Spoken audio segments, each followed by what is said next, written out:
문학 시작하도록 하겠습니다. 지지난주에 숙제를 내줬었는데 64페이지에 할머니를 따라간 매주 62페이지부터 65페이지까지 매주 이야기 읽고 나서 문제 풀어오라 했는데 잘 해왔죠? 자, 해왔을 거라 생각하고 이제 우리 한번 매겨보도록 하겠습니다. 자, 이 이야기 어떤 거였어요? 할머니라는 시골 분과 그 다음에 나와 엄마, 나를 포함한 우리 가족들의 도시 생활을 하는 사람들, 시골 사람과 도시 사람 간의 어떤 생활 방식의 차이로 인해서 할머니께서 결국은 시골로 다시 돌아가신 이야기죠. 자, 여기에서 보면은 중심 인물이 엄마랑 할머니였어. 엄마랑 할머니가 매주를 가지고 여러 가지 생활 방식을 가지고 갈등을 하고 계시고요. 자, 사람과 사람, 개인과 개인 간의 갈등한다는 거 외적 갈등이라 그랬어요. 자, 외적 갈등이 드러나는데 이러한 갈등을 누가 전달해줘? 나라는 사람이 화자가 관찰을 하면서 자, 나가 나왔으니까 1인칭이고요. 그들을 주인공들을 관찰하고 있으니까 1인칭 관찰자 시점이라고 했었습니다. 자, 이렇게 매주라는 중심 소재를 가지고 두 분이서 이렇게 갈등하는 장면이 나왔고요. 그 다음에 64페이지에 가보면은 본문에서 옆쪽에 작품 핵심이라고 해서 날개 부분이 있습니다. 거기 보면은 공간에 대한 할머니의 생각 이래가지고 서울 대 고향, 자 이렇게 할머니께서는 요 두 공간을 대조하면서 이렇게 고향을 그리워하시고 서울에 있는 아파트 생활을 비판을 하셨죠. 자, 이렇게 보면은 할머니 생각 한번 볼게요. 서울은 어떤 공간이다? 삭막하고 답답한 공간이다. 개인주의적이고 편의주의적인 생활 공간이다. 반면에 나의 고향은 자연과 가깝고 전통적 생활 방식이고 친족들과 공동체 생활을 할 수 있다. 개인적인 생활, 공동체적 생활을 할 수 있다라는 차이점이 있다는 거. 자, 이런 공간의 대조가 드러났습니다.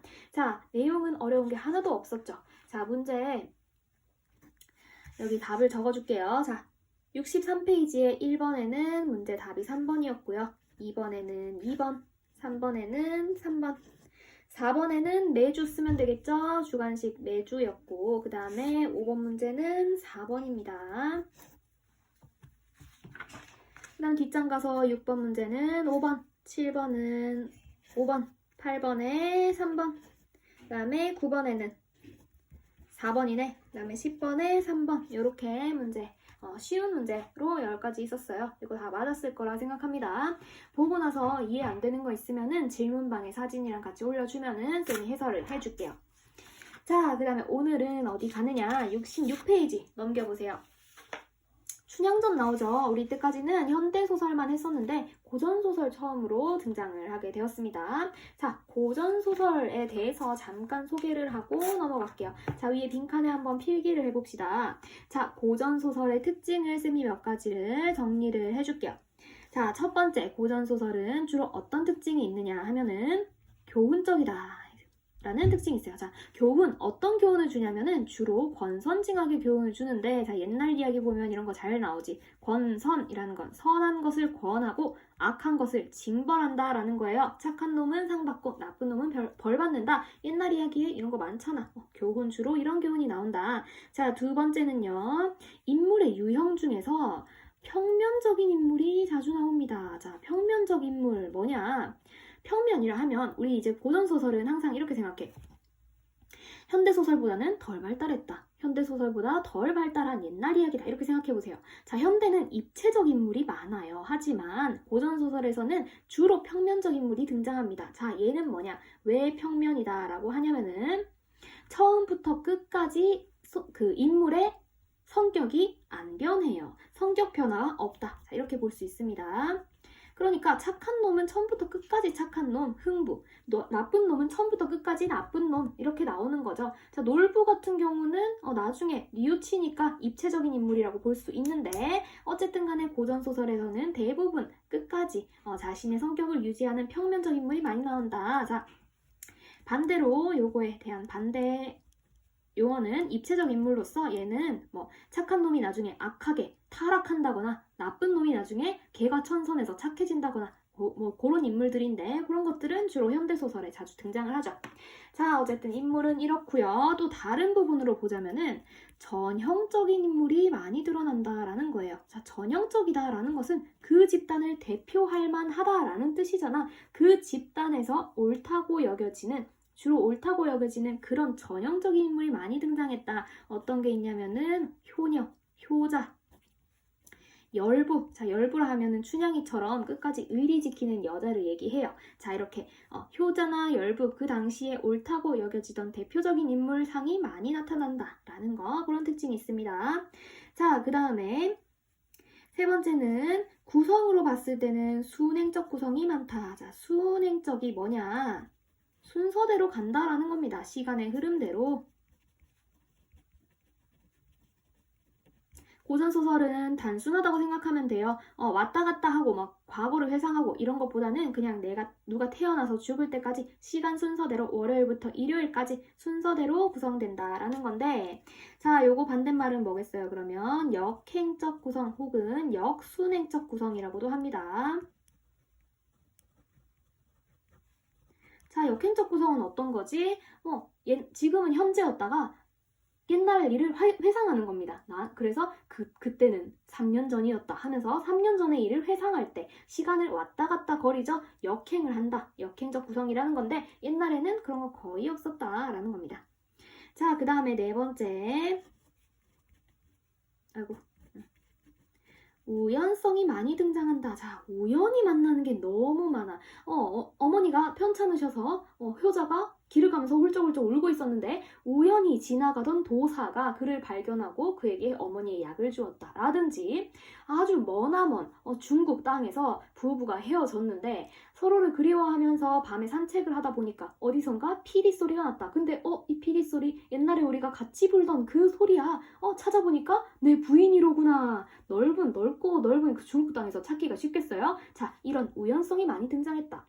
현대소설에 이런 우연성이 많이 등장하면 욕먹어요. 요즘에는 그런 것들 필요 없어요. 복선이 필요하고 그렇기 때문에 옛날에는 이렇게 많이 발달하지 않았어. 그래서 우연히 뭔가 이루어지는 게 많았다라는 겁니다. 다섯 번째는 비현실적인 요소가 또 많이 나왔어. 비현실성. 자, 도술 하잖아. 도술 타고 막 길동이 홍길동 어때요? 구름 타고 도술 부리고 막 한 번에 칼을 한 번 촥 휘둘렀는데 적군의 100명의 머리가 한 번에 베어졌다. 뭐 이런 소리 하잖아요. 비현실적입니다. 자, 그 다음에 여섯 번째는 이런 말이 나와. 전지적 작가 시점. 이거 너무 익숙한 말이잖아, 그치? 쌤이 그때 그 어항 얘기해주면서 물고기 키우는 얘기해주면서 우리 그 소설의 시점에 대해서 얘기를 했었잖아요. 전지적 작가 시점은 일단 3인칭이잖아. 어항 밖에서 물고기들을 지켜본단 말이야. 작품 밖에 있는 서술자가 모든 걸 다 알고 있다. 전지전능하신 신처럼 모든 걸 알고 있어. 모든 사건의 과정이라든지 그 사건 속에서 일어나는 인물들의 속마음까지도 다 알고 있다. 전지적 작가 시점이 많아요. 우리가 이제 그 수능까지 보게 될 한 99%의 소설들은, 고전 소설들은 전부 다 전지적 작가 시점이라고 봐도 무방합니다. 자, 이런 문제에 전지적 작가 시점이다 라는 것만 알고 있으면 처음 보는 고전 소설에 대한 시점 문제에 가뿐하게 풀 수가 있겠죠. 그쵸? 자, 요거는 꼭 기억을 해 두셔야 됩니다. 자, 그 다음에 일곱 번째. 주로 해피엔딩, 행복한 결말. 요거는 별로 어렵지 않아요. 잘 먹고 잘 살았습니다. 라는 결말이 주로 많다라는 거고요. 자, 그 다음에 배경 좀 볼게요. 배경은 우리 시간적 배경이랑 공간적 배경이 있잖아요. 시간적 배경과 공간적 배경. 자, 주로 시간적 배경은 막연합니다. 요즘에 쓰는 소설이 시간적 배경이 막연하다면은 조금 인기 없을 거예요. 그쵸? 근데 옛날에는 막연한, 누구 임금 시대에 이런 식으로 그냥 아주 널널하게 시간을 구체적으로 정해두지 않았다는 겁니다. 자, 막연하다. 그 다음에 공간은요, 우리나라. 그 다음에 옛날에 중국이랑 되게 가까웠잖아. 중국을 배경으로도 많이 썼어요. 그 다음에 때로는 비현실적인 공간도 되게 많았다. 어디 선계 같은 거 있죠. 그 신선의 세계라든지 용궁이라든지 비현실적 공간이 굉장히 많이 등장했다라는 겁니다. 자, 요 정도로 정리를 해볼 수가 있습니다. 자, 그렇다면은 우리 다시 앞으로 다시 보던 페이지 한번 볼게요. 66페이지입니다. 자, 춘향전도 마찬가지로 이런 특징들을 가지고 있고요. 춘향이는 대표적인 열부에 해당이 되겠죠. 의리를 지키는 여성. 춘향전에 대한 몇 가지 정리할 것들이 있는데 요거 한번 같이 볼게요. 자, 춘향이는요, 지금 66페이지에 위에 작품 핵심이라고 해서 작은 표가 있잖아. 연보라색 표가 있죠. 자, 그 표 한번 보세요. 갈래 보니까 고전소설, 판소리계 소설, 애정소설 그랬어요. 자, 여기서 우리가 봐놔야 될 것은 판소리계 소설입니다. 자, 판소리는 판소리인데 판소리계 소설이 뭐냐 하면은 이런 판소리계 소설들은요. 원래가 판소리였다라는 거예요. 자, 판소리는 공연이잖아. 공연. 사람들 이렇게 중간에 이렇게 창자가 있고 북쳐주는 사람 있죠. 고수. 자, 북쳐주는 사람 있고 얼쑤 하면서 쳐주죠. 이 사람이 와 노래를 막 이렇게 공연을 막 이렇게 합니다. 자, 그러면 주변에 사람들이 웅성웅성 몰려들어서 이 공연을 구경을 하겠죠. 자, 이렇게 연행을 하는 형식인데 공연을 하는 형식이에요. 자, 그러다 보니까 이 사람이 여기 앞에 관객들한테 이야기 해주듯이 전달한단 말이야. 자, 1인 뮤지컬과도 같아요. 뮤지컬은 대사도 있고 노래도 있잖아. 얘도 똑같아. 처음에는 말로도 하다가 그 다음에는 노래도 하다가 이렇게 왔다 갔다 거린단 말이죠. 자, 이렇게 말을 해주다가 이야기를 해주다가 보니까 앞에 있는 사람들한테 말을 건네듯이 하는 부분들이 굉장히 많겠죠. 자, 예를 들어서 춘향이가 변사또한테 수청을 거절해가지고 그 옥에 갇혔을 때 그때 얘기를 한다고 생각해보세요. 춘향이의 용모에 대해서 춘향이 지금 그 고문을 당하고 나서 옥에 갇혀있어. 꼴이 말이 아닐 거 아니야. 머리는 산발되고 그치? 자, 그 장면을 사람들에게 얘기를 해줄 때 이 창자가 어떻게 하겠어요? 자, 춘향이의 몰골을 보니 머리가 산발이라 귀신 같고 뭐 옷에는 이가 득실득실 하더라니 얼쑤 할 거 아니에요. 그쵸? 자, 하면서 그 춘향이의 불쌍한 용모를 묘사를 하다가 자기 생각도 섞을 수 있지. 왜냐면 이야기 전달해주는 거니까. 자, 어떻게 썼냐면 그런 춘향이의 몰골을 보아하니 어찌 가련하지 아니하리요 라고 얘기를 하는 거예요. 자, 이때 가련하다라는 생각 누구 생각이야? 이 사람 생각이야. 그치? 창자 전달해주는 사람 그 사람의 생각이 판소리에는 당연히 있겠죠. 근데 나중에 돼서 이제 우리가 소설이라는 것을 적는 사람들이 생겼어. 자, 소설을 좀 적고 싶은데 좀 재밌는 얘기 없나? 한간에 떠도는 얘기 없어? 그거 요즘에 유행하던 거 옛날에 유행하던 그 판소리 춘향가 그거 재밌겠던데 라고 하는 거야. 그거 춘향가 그거 재밌으니까 그거 소설로 한번 내가 편집을 해보겠어 하면서 소설을 만들었는데 판소리로 전해져 오던 것을 소설로써 이렇게 글로 기록을 하다 보니까 이 사람이 사람들한테 이야기를 전달하면서 했던 그런 말투들이 소설에도 고스란히 들어가게 된 겁니다. 자, 그렇다면은 판소리에서는 이야기를 전달해주는 사람이 창자인 반면에 소설에서는 이야기 전달해주는 사람이 서술자예요. 그치? 창자는 자기 생각 얘기할 수 있잖아. 사람들한테 이야기 전달해주니까. 그런데 서술자는 어때요? 자기 생각을 말할 수 없잖아. 감히 자신의 능력치를 벗어났어. 자신의 자격은 자기한테는 그 자격이 없단 말이야. 그럼에도 불구하고 옛날 판소리계 소설에서 서술자의 생각이 많이 드러나는 부분이 있어요. 어떤 거? 아까 얘기해줬던 거. 어찌 가련하지 아니하리요. 이런 거 있지. 누구 생각? 서술자의 생각이란 말이야. 서술자는 자기 얘기, 자신의 생각을 말하지 못해요. 왜냐면 인물이 아니잖아. 그런데 그렇게 서술자가 자신의 생각을 드러낸 이유. 자, 그런 부분이 판소리계 소설에 유독 고전 소설에 유독 많이 나타나는 이유는 옛날에 판소리를 공연을 하다가 창자가 사람들에게 말을 전달하던 그 버릇이 여기다 고스란히 들어간 거란 말이야. 그래서 그런 것들을 기록을 하다 보니까 소설에도 그런 것들이 쓰였다. 이런 얘기예요. 자, 그런 것들 우리가 뭐라고 하냐면 서술자가 개입을 했다 해서 서술자의 개입이다라는 말로도 쓰고요. 같은 말로 조금 더 어렵게 해볼까? 편집자가 서술자지 뭐. 자, 편집자가 자신의 의견을 나타냈다. 논평을 했다. 그래서 편집자의 논평, 편집자적인 논평, 편집자적 논평 이런 말로도 사용합니다. 자, 보다 보면은 서술자의 개입, 편집자적 논평 이런 말들이 자주 나올 테니까 요 얘기를 기억을 하면서 봐주면 편하겠습니다. 자, 그렇다면 판소리계 소설의 첫 번째 특징이 뭐냐? 서술자의 개입. 편집자적 논평이 드러난다라는 겁니다. 자, 여기 보면은 아까 보던 그 연보라색 표 있죠? 맨 밑에 특징 동그라미 2번에 나타납니다. 서술자의 편집자적 논평이 나타난다. 여기도 줄 쳐볼까요? 편집자적 논평이 나타난다. 자, 판소리계 소설의 첫 번째 특징입니다. 자, 그 다음에 특징 여기 동그라미 1번에 보니까 우리는 2번으로 적까? 자, 어떤 특징이 있냐면은 노래잖아, 노래하는 부분과 말하는 부분이 섞여 있단 말이야. 뮤지컬처럼. 그러니까 노래를 하는 부분은 우리 운문체, 운율이 나타난다 해서 운문체라 그러고, 그 다음에 일반적으로 얘기를 전달해주는 부분은 산문체라고 합니다. 자, 이런 것들을 옮겨 적다 보니까 운문체와 산문체가 혼재되어 나타난다. 이런 특성도 하나 있죠. 두 번째 특징은 요겁니다. 자, 그 다음에 세 번째 특징은 뭐냐면요. 공연을 하려면 재밌어야 되잖아. 웃긴 요소들 많이 집어넣어야 된단 말이야. 누가 와서 암행어사 출두요에서 몽룡이가 확 왔어. 그러면은 그 죄지은 탐관오리들이 도망을 가야 될 건데 도망간다는 걸 에헴 하면서 점잖하게 도망가는 게 아니라 막 넘어지고 자빠지고 똥 싸고 난리 나요. 그래서 뭐 모자도 뒤집어 쓰고 막 넘어지고 뭐 벗겨지고 하면서 우스꽝스럽게 표현을 하면 그런 것들을 막 재밌게 이 사람이 공연을 했을 거 아니야. 그러니까 사람들의 웃음이나 흥미나 재미 같은 것들을 유발했다. 자, 그런 것들을 우리는 해학이라고 합니다. 웃음을 유발했다. 플러스 또 뭐가 나오냐면은 자, 해학은 웃음입니다. 자, 그 다음에 이런 탐관오리들 있죠.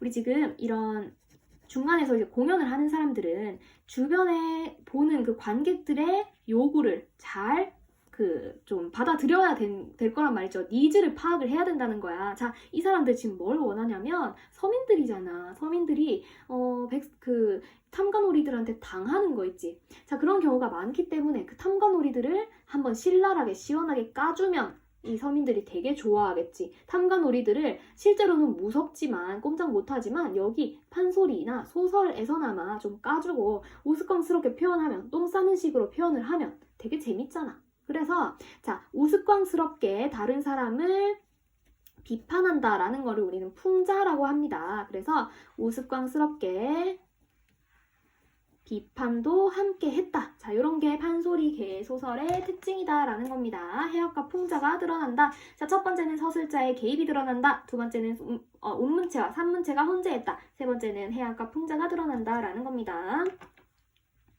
자, 여기가 이제 연보라색 표에서 특징 1, 2, 3번이에요. 제가 이렇게 정리를 한 거죠. 자, 그 다음에 춘향전에서 또 중요한 게 있습니다. 판소리계 소설 이 정도면 됐어요. 그 특징은 이 정도면 됐고요. 여기 내가 지금 얘기할 거는 춘향전에 대한 이야기인데 춘향전은 주제의식에서 조금 특이한 점이 있어요. 보통 그 소설들은 주제가 하나 정도 되잖아. 근데 춘향전은 주제를 두 개로 볼 수 있어요. 크게 주제가 두 가지인데. 자, 첫 번째는 우선 아까 춘향이가 전형적인 열보 스타일이라 그랬지. 남자한테 의리를 지키는 사람. 자, 그런데 그 관점으로 한번 볼게요. 그 관점으로 본다면은 춘향이는 정절을 지켰다, 그치? 여성의 정절이라든지 아니면 두 사람이 지금 몽룡이는 양반이고 춘향이는 기생의 딸이란 말이야. 신분적 차이가 나. 하지만 실제로 이게 가능했을까? 신분적 차이가 나는데 정실 부인으로 맞이해서 둘이 결혼하는 거 가능하지 않았죠. 그런데 그럼에도 불구하고 이런 소설을 지었던 이유는 당대 서민들의 신분적인 한 같은 것들을 좀 풀어주고자 했다는 거죠. 재밌잖아. 통쾌하니까. 자, 그래서 여성의 정절이라든지 신분을 초월한 사랑이라든지 초월한 사랑. 자, 이런 것들을 얘기하고 싶었구나. 자, 이렇게 볼 수도 있고요. 그 두 사람만 보면은. 그런데 두 번째는 좀 더 사회적인 분위기로 한번 가볼게요. 지금 춘향이가 정절을 지킨다고 하니까 변학도 때문에 이렇게 막 고통을 받잖아, 그치? 변학도가 굉장히 자기중심적이야. 지금 시대라면은 상상할 수도 없죠. 여자가 싫다 그러면, 상대방이 싫다 그러면은 그냥 물러서야 되는 거지. 그거를 감옥에 가두고 난리를 쳤다니 옛날이나 가능했어요. 왜냐? 신분사였으니까, 그쵸? 신분사였으니까 가능했던 이런 일들, 사실상 아래, 이렇게 낮은 신분에서 사람들이 보면은 그거 비판할 일이잖아, 그치? 게다가, 그 변학도가 신분이 낮은 춘향이를 막 괴롭히고 그러다가 나중에 암행어사가 출도하면서 변학도가 막 도망가고 우스꽝스럽게 표현이 되잖아요. 자, 그런 걸 봤을 때는 변학도로 대표되는 탐관오리에 대한 횡포 있죠. 자, 이 사람들이 굉장히 횡포를 부렸어. 탐관오리 횡포에 대한 풍자를 나타내고 싶었던 게 아닌가. 자, 이렇게 요런 측면에서도 주제를 판단할 수가 있습니다. 자, 첫 번째는 그냥 몽룡이랑 춘향이 봤을 때 정절이나 신분을 초월한 사랑이라고 볼 수도 있고요. 좀 더 사회적으로 가자면 변학도를 끼워보자면 탐관오리의 횡포에 대한 풍자다 이렇게 볼 수도 있습니다. 자, 이렇게 춘향전의 특징 좀 봤고요. 그럼 본문에 들어가서 본문에서 필요한 것들 좀 볼게요. 자, 앞부분 줄거리는 대부분 아시겠죠? 요거는 각자 한번 읽어보세요. 둘이 만났다가 사랑을 했다가 이 몽룡이가 서울로 떠나게 되면서 이별을 하고 그러고 나서 춘향이가 이제 변학도를 만나서 옥에 갇힙니다. 갇히고 나서 그 몽룡이가 데리러 와요. 그쵸? 데리러 오고 암행어사 출두요 하면서 본인 처음에는 신분을 숨겼다가 나중에는 펑 터트리면서 춘향이를 맞이하고 그 다음에 저기 변사또 같은 애들 막 우스꽝스럽게 표현을 하면서 벌을 주고 뭐 이런 내용이에요. 마지막 부분을 여기 본문에 실어둔 건데 한번 볼게요.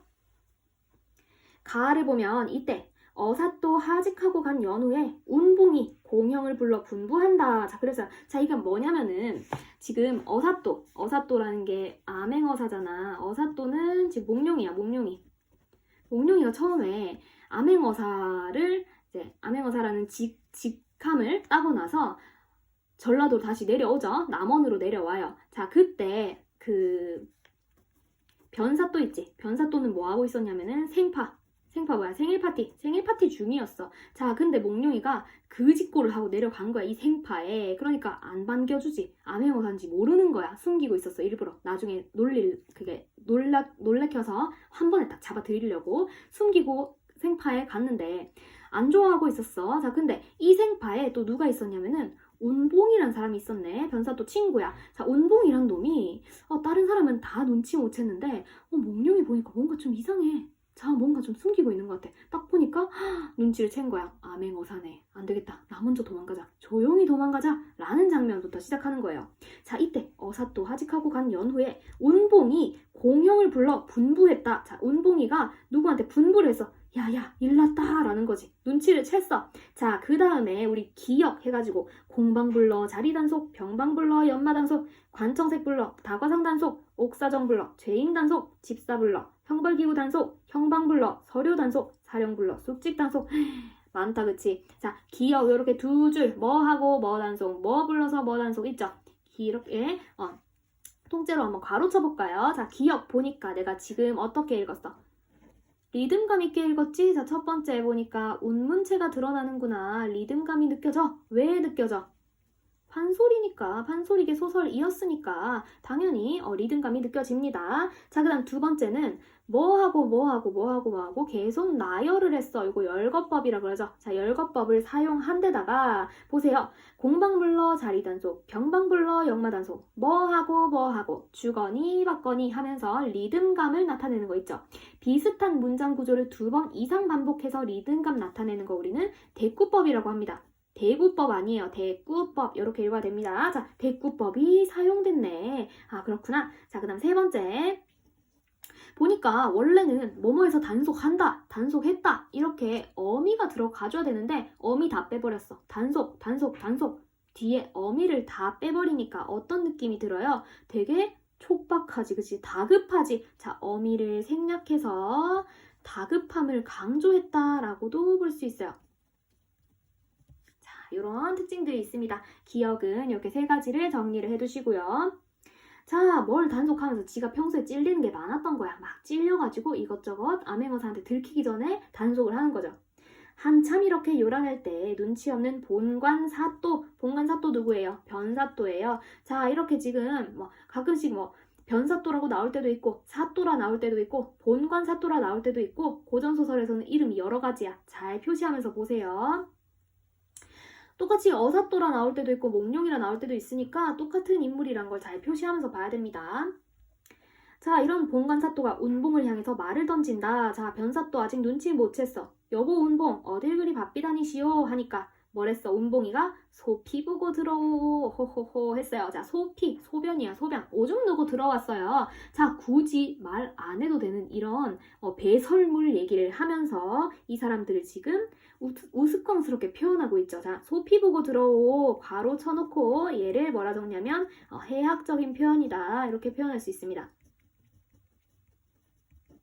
웃음을 유발하네요. 그때 술이 거나하게 취한 변사또가 술주정을 하느라고 느닷없이 명을 내렸다. 춘향이 빨리 불러올려라. 춘향이 지금 감옥에 있어요. 그쵸? 자, 이때 어사또 누구예요? 몽룡이죠. 몽룡이가 옆에 적어놓으세요. 몽룡이가 서리에게 눈길을 주어 신호를 탁 하니까 이제 출도합니다. 설이랑 중방이 역졸 불러 단속할 때 이리 가면 수군 저리 가면 수군 신호를 전한다. 어떤 신호? 자, 이제 어사또 암행어사 출도한대. 준비하자 하는 겁니다. 설이 역졸의 거동을 보자. 자, 설이 역졸이라는 이제 몽룡이의 신하들이 어떤 준비를 하는지 한번 보세요. 자, 여기 준비를 3줄에 걸쳐서 합니다. 보면은 한 가닥 올로 지은 망건에부터 줄 쫙 끕니다. 비단가싹에 새페랭이 눌러쓰고 석자길이 발감깨 새집 신신고 속적삼 속바지 산뜻이 입고 여섯모 방망이에 사슴가죽끈을 매달아 손목에 걸어지고 여기서 번뜩 동그라미 저기서 번뜩 또 동그라미 남원읍이 웅성웅성거렸다. 자, 웅성웅성 동그라미 번뜩과 웅성웅성 같은 소리들이 나옵니다. 자, 여기까지 방금 3줄 줄 친 거 있죠? 길게 괄호 묶어봅시다. 자, 요 애들 지금 설이랑 역졸들이 어떻게 준비를 하고 있는지 나열하고 있죠? 열거법이 사용되는구나. 그 다음에 또 뭐 사용됐어? 쌤이 여기 동그라미 쳤잖아. 번뜩번뜩 웅성웅성. 자, 이런 것들. 번뜩이다, 웅성이다. 뭔가 모양과 소리를 나타내는 거 어떤 거죠? 음성 상징어를 사용했구나. 자, 음성 상징어에는 의태어, 의성어 있었는데 번뜩이나 웅성웅성 이런 것들 의태어, 의성어에 해당하죠. 자, 이런 특징들이 있습니다. 자, 이때 청파역 역졸들이 달 같은 마패를 햇빛같이 번쩍 들었대. 자, 마패는 뭐냐면은 옛날에 높은 지위를 가진 양반들 벼슬 하는 사람들이 가지고 다니던 요런 그냥 신분증이라고 보면 돼요. 요즘에 경찰들이 경찰입니다 하면서 여기 경찰증을 딱 꺼내주잖아요. 그것처럼 옛날에는 마패라는 걸 이렇게 했는데 말맞자예요. 그래서 말이 이렇게 말에 마리수가 많이 그려질수록 뒤에 이렇게 말이 여러 마리 있을수록 높은 신분, 높은 벼슬을 가지고 있었다라고 해요. 자, 이렇게. 그래서 여기 몽룡이도 이제 어사또니까 마패가 있었나봐. 마패를 번쩍 들고 우렁차게 소리를 질렀습니다. 뭐라고? 암행어사 출두야! 자, 이 장면을 판소리로 연행을 한다고 생각해보세요. 얼마나 속이 뻥 뚫렸겠어, 그치? 굉장히 막 카타르시스가 느껴졌을 거란 말이죠. 자, 출두야! 역졸들이 일시에 외치는 소리에 강산이 무너지고 천지가 뒤집히는 듯하니 산천초목인들 군수인들 아니 떨겠는가? 오버한다, 그치? 오버해. 무슨 그 소리 한번 질렀다고 산천초목이 막 흔들린다니? 과장하고 있죠. 한 번 소리가 나자 남문에서도 출두야, 북문에서도 출두야, 동문에서도 서문에서도 출두야 소리가 맑은 하늘에 천둥치듯 진동했다. 자, 천둥치듯 뭐뭐하듯 뭐뭐했다. 뭐뭐처럼 뭐뭐했다. 뭐뭐같이 뭐뭐했다. 직유법이네. 뭐뭐하듯이 뭐뭐했다. 직유법이 쓰였고요. 그 다음에 소리 한번 질렀다고 맑은 하늘에 천둥치듯 진동했다. 이거 너무 과장이야. 그치? 과장법도 쓰였구나. 여기서는 직유법과 과장법이 사용됐습니다. 공영 들라 외치는 소리에 육방이 넋을 잃는다. 공영이요 서둘러 나오는데 등나무 채찍으로 딱 치니 애고 죽네. 서로 때리고 맞고 막 난리 났어. 공방이 자리를 들고 들어오며 안 하려는 공방을 하라더니 나 공방이라는 벼슬 안 하려고 그랬는데 하락해가지고 저 불 속에 어찌 들어가랴. 아이고 후회하고 있어. 되게 우스꽝스럽죠. 등나무 채찍으로 다 치니 에고 박 터졌네. 뚝배기 깨졌네.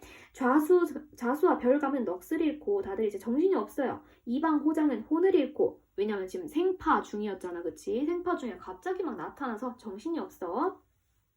삼색옷 입은 나졸들은 분주하네. 모든 수령들이 도망하는데 그 꼴이 가관이다. 자, 어떻게 가관인지 한번 줄 꺼보세요. 줄 끝창.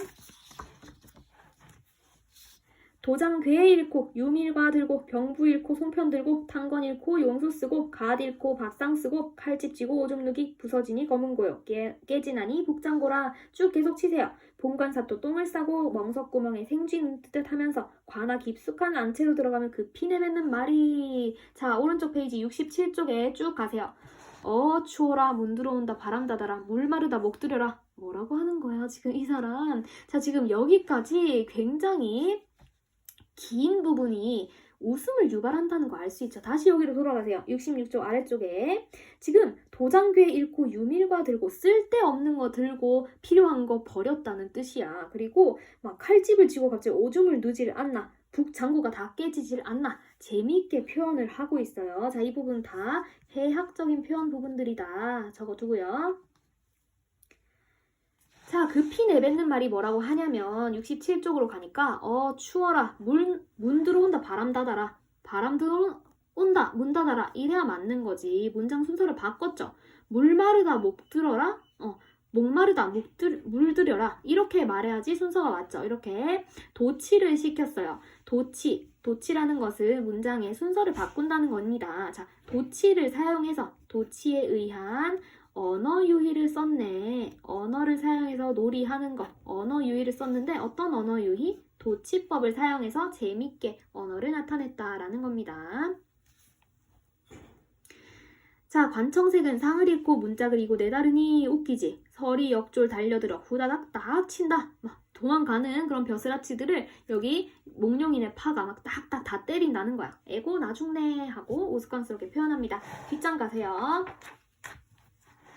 이때 암행어사 분부하되 이 고을은 대감께서 계시던 고을이다. 자, 암행어사 누구야? 몽룡이잖아. 몽룡이 원래 전라도에 살았었어. 전라도에 이전에 사또가 몽룡이 아빠였거든. 근데 몽룡이 아빠가 서울로 부임하면서 그 빈자리에 변학도 사또가 오게 된 겁니다. 자, 그래서 이때 암행어사가 분부했대. 몽룡이가 얘기를 하기를 이 고을은 대감께서 계시던 고을이다 하면 이때 대감께서, 이 대감은 누구야? 지 아빠야, 자기 아빠. 몽룡이 아버지께서 계시던 고을이니까 소란하게 하지 말고 소란을 금하고 객사로 옮기라 하는 겁니다. 자, 관아를 한 차례 정리하고 동원에 올라앉은 후에 본관은 봉고파직하라. 본관은 봉고파직이요 라고 하면서 벌 주는 거야. 그냥 벌을 받아라 이런 소리야. 동서남북 문 밖에 봉고파직이라는 암행어사의 명이 나붙었다. 절차에 따라 옥의 형리를 불러 분부하되 자, 옥에 갇힌 죄인들을 다 꺼내와서 내 앞에 올려와라 하는 거지. 왜? 춘향이 찾으려고 그런다는 거 알 수 있어요. 자, 호령하니 죄인을 올리거늘 다 각각 죄를 물은 후에 죄 없는 자들을 풀어줄 때 저 계집은 무엇인고 모른 척하네. 그치? 저 계집 누구야? 춘향이잖아. 춘향이. 형리가 아른다. 기생 월매의 딸이 온데 관가에서 포악을 던제로 옥중에 있사옵니다. 무슨 죄인고? 본관사또 누구야? 본관사또 변학도잖아. 변학도를 모시라고 불렀더니 절개를 지킨다면서 사또명을 거역하고 사또 앞에서 악을 쓴 춘향이로소이다 라고 합니다. 자, 그러니까 드디어 춘향이 찾았어요. 자, 밑에 보세요. 어사또 분부하되 어사또 누구지? 몽룡이잖아. 몽룡이가 분부를 하되 몽룡이 춘향이한테 지금 모른 척하고 있는 거야. 춘향이는 쳐다보지도 않아요. 그 신분이 낮은 사람이기 때문에 어사또가 왔다 그러면 고개 숙이고 게다가 가뜩이나 본인은 지금 죄인의 신분이라서 더 고개를 숙이고 얼굴을 못 봤어요. 그래서 몽룡인지 못 알아봤다는 거지. 게다가 이 전날에 몽룡이가 춘향이한테 오면서 이 신분을 밝히기 전에 거짓골로 왔다 그랬잖아. 거짓골로 춘향이 한번 찾아왔었어. 그래가지고 춘향이는 우리 서방님이 쫄딱 망했구나. 날 못 구해주구나. 어떡하지? 하고 있었단 말이야. 그러니까 어사또가 몽룡인 줄은 꿈에도 상상을 못하는 거죠. 너만 한 년이 수절한다고 나라의 관리를 욕보였으니 살기를 바랄 것이냐? 죽어 마땅할 것이나 기회를 한 번 더 주마. 내 수청도 들어다오 라고 하는 거지. 춘향이 기가 찬다. 그치? 이 여사는 춘향의 마음을 떠보려고 짐짓 한번 다그쳐보는 것인데 춘향은 어이가 없고 기가 콱 막힌다. 아이고 내려오는 삿도마다 빠짐없이 명관이로구나. 진짜 다들 대단하세요 라고 하는 거야. 뭐야? 반어법입니다. 자, 내려오는 삿도마다 빠짐없이 명관이로구나. 줄 치세요. 자, 이거 반어법. 속과는 다른 말을 하는 거죠. 비꼬고 오고 있어요. 어사또 들으시오. 춘향이가 얘기를 합니다. 층층이 높은 절벽 높은 바위가 바람이 분들 무너질 것 같소? 푸른 솔 푸른 대가 눈이 온들 변할 것 같소? 자, 중요한 거 나옵니다. 자, 여기 춘향이 춘향전에 대해서 내신에 나오면 무조건 나오는 부분이에요. 자, 보세요. 이 부분 무조건 표시하고 시험 내실 겁니다. 자, 보면은 높은 바위가 높은 절벽 높은 절벽과 높은 바위가 뭐에 바람이 분들 무너지며 푸른 솔 푸른 대가 푸른 솔과 푸른 대가 뭐 눈이 온들 변하리까 안 변할 거야 라는 거야. 자, 그렇다면 높은 절벽과 바위 누굽니까? 자기 자신이지. 그치? 춘향이 얘기하는 거야. 절개, 지조, 절개 이런 거 얘기하는 겁니다. 자, 춘향이의 지조와 절개를 상징하는 소재고요. 자, 그 다음 보세요. 자, 이 높은 절벽 바위를 무너뜨리게 하는 거 뭐예요? 바람이다. 부정적인 소재네. 자, 푸른 솔, 푸른 대를 변하게 하는 거 뭐예요? 눈이네. 부정적인 소재다. 자, 그렇다면은 이거 어떤 것들이지? 자기한테 그 괴롭힘을 주는 것들 있잖아. 춘향이가 시련을 당하게끔 하는 거. 뭐 각종 막 사또들이 와서 수청을 들라라고 했다거나 안 든다 했을 때 저기 감옥에 가둔다거나 이런 것들 있죠. 춘향이 자신이 겪는 시련들입니다. 춘향이의 시련. 자, 그렇다면 내가 이런 시련들 때문에 지조와 절개를 꺾을 것 같으냐? 나는 안 꺾는다라는 거죠. 자, 이렇게 이거 시험에 어떻게 나오냐면은 여기다 기역, 니은, 디귿, 리을 표시를 딱 해놓고는 자, 이렇게 소재를 짝을 지어서 소재를 찾으라 하면은 기역 디귿과 니은 리을 짝 지은 거 볼 수도 있겠고 선택지로 구성할 수도 있죠. 뭐 기역은 춘향의 지조를 상징한다. 니은과 리을은 춘향의 시련을 상징한다. 이런 식으로 나올 수 있으니까 요건 꼭 잘 기억을 해두시기 바랍니다. 자, 나는 안 변해. 그런 분부 마옵시고 어서 빨리 죽여주소라고 하는 거죠. 끝까지 나는 너랑 수청 안 들어. 하면서 무슨 생각이 났는지 황급히 이리저리 두리번거리며 향단이를 찾는다. 향단이 누구야? 향단이는 춘향이 몸종이야. 자, 향단이 왜 찾느냐? 나 지금 죽을 것 같으니까 너 뭐 2년 하면서 이렇게 수청을 안 들냐 하고는 이제 죽일 것 같은 거야. 그래가지고 향단이 갑자기 찾는 거야. 향단아, 서방님 누구입니까? 몽룡이지. 몽룡이 혹시 어디 계신가 살펴보아라. 어젯밤에 거짓골로 오셨을 때 천만당부하였는데 어딜 가셨는지 나 죽는지도 모르시는가. 죽기 전에 봐야 되니까 어서 찾아봐라 하는 거죠. 어사또가 몽룡이가 다시 분부하되 얼굴을 들어 나를 보아라. 자, 이때 몽룡이 심정 어땠겠어요? 아, 테스트 한번 해봤는데 얘 제대로 안 걸려드네 하면서 약간 뿌듯하기도 하면서 귀엽기도 하면서 좋기도 하면서 감동적이기도 하면서 막 이렇겠죠. 얼굴 들어 나를 보아라 했는데 춘향이가 천천히 고개를 들어 대 위를 살펴보니 어젯밤 거지로 왔던 남군이 어사또로 뚜렷이 앉아있었다. 순간 춘향은 깜짝 놀라 눈을 질끈 감았다가 떴다. 나를 알아보겠느냐? 네가 찾는 서방이 바로 여기 있느니라 그랬어요. 자, 어사또는 몽룡이는 즉시 춘향의 몸을 묶은 오라라는 건 밧줄입니다. 밧줄을 풀고 동헌 위로 모시라고 명을 내렸다. 몸이 풀린 춘향은 웃음 반 울음 반으로 그치 기쁨 반 놀라운 반이겠지. 얼씨구나 좋을씨고 어사난군 좋을씨고. 자, 이거 되게 운율이 느껴집니다. 요거 실제로 환소리를 공연할 때는 노래를 불렀겠죠. 남원읍에 가을 들어 낙엽처럼 질 줄 알았더니. 자, 가을 동그라미 해놓고요.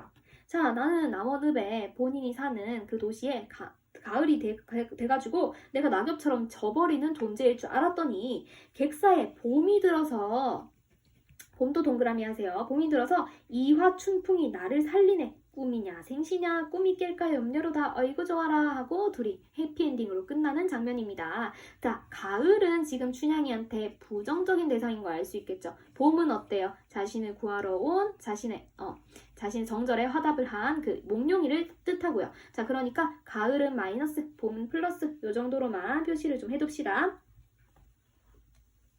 자, 그렇다면 여기까지였고요. 요거 하나만 더 볼게요. 우리 68쪽에 보면은 옆에 작품 핵심 해가지고 날개 부분에서 중간에 표가 하나 있죠. 춘향전에 나타나는 갈등과 의미. 자, 요거만 한번 보고 끝내겠습니다. 자, 갈등. 여기서는 세 가지 갈등이 등장합니다. 자, 첫 번째는 누구랑 춘향이랑 변학도, 변사도. 자, 둘이서 이제 갈등을 하는데 얘는 어떤 의미냐면은 얘가 지금 신분적 차이를 이용해서 춘향이를 착취하려고 하고 있어요. 그래서 밑에 보면은 탐과 놀이에게 저항하는 서민의식이 드러난다. 자, 탐과 놀이가 저항하는 서민의식이 드러난다 할 수도 있겠고요. 자, 첫 번째로 요 두 사이의 갈등을 봤을 때는 이런 거 느낄 수 있고요. 자, 두 번째는요. 몽룡이랑 변사또입니다. 몽룡이가 변사또를 되게 혼내주잖아.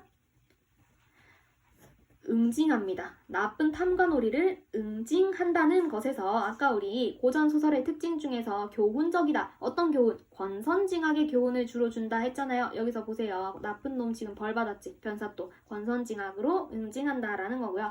자, 세 번째는 춘향이랑 이번에는 인물이 아니라 전체 사회의 신분 제도와 싸우는 갈등하는 부분입니다. 자, 춘향이는 지금 신분 때문에 굉장히 많은 일을 당하고 있어요. 변산토한테 당하기도 하고요. 그리고 몽룡이와의 러브 스토리를 이 신분 차이를 극복하고 또 이렇게 완성시키기도 하고요. 자, 그러니까 우리 학자들이 뭐라고 분석을 했냐면은 사실 춘향이 굉장히 이 사회, 신분 제도, 신분을 상승시키고 싶은 욕구가 굉장히 큰 인물이다 라고 하거든요. 자, 신분 상승 욕구 때문에 나 좀 더 높은 사람 되고 싶어. 이것 때문에 몽룡이를 길을 쓰고 기다렸다. 이렇게 분석하는 사람이 많습니다. 자, 그래서 신분 상승 욕망도 드러난다라는 거. 자, 여기까지 쌤이랑 같이 정리를 해봤고요. 뒤에 이제 숙제로는 67쪽과 69쪽에 총 9개의 문제가 있죠. 요거를 풀어오도록 합니다. 자, 요거를 풀어오고 또 숙제가 좀 하나 더 있어요. 우리 지금 고전소설에 대해서 배웠으니까 바로 뒤에 70페이지 심청전 있죠? 심청전 73페이지까지 이어지는데 거의 유사합니다. 춘향전이랑 특징이 거의 유사하고 얘도 판소리계 소설이에요. 그래서 비슷한 것들이 많이 나오기 때문에 73쪽까지 충분히 무리 없이 혼자서 풀어볼 수 있을 겁니다. 자, 숙제 그러면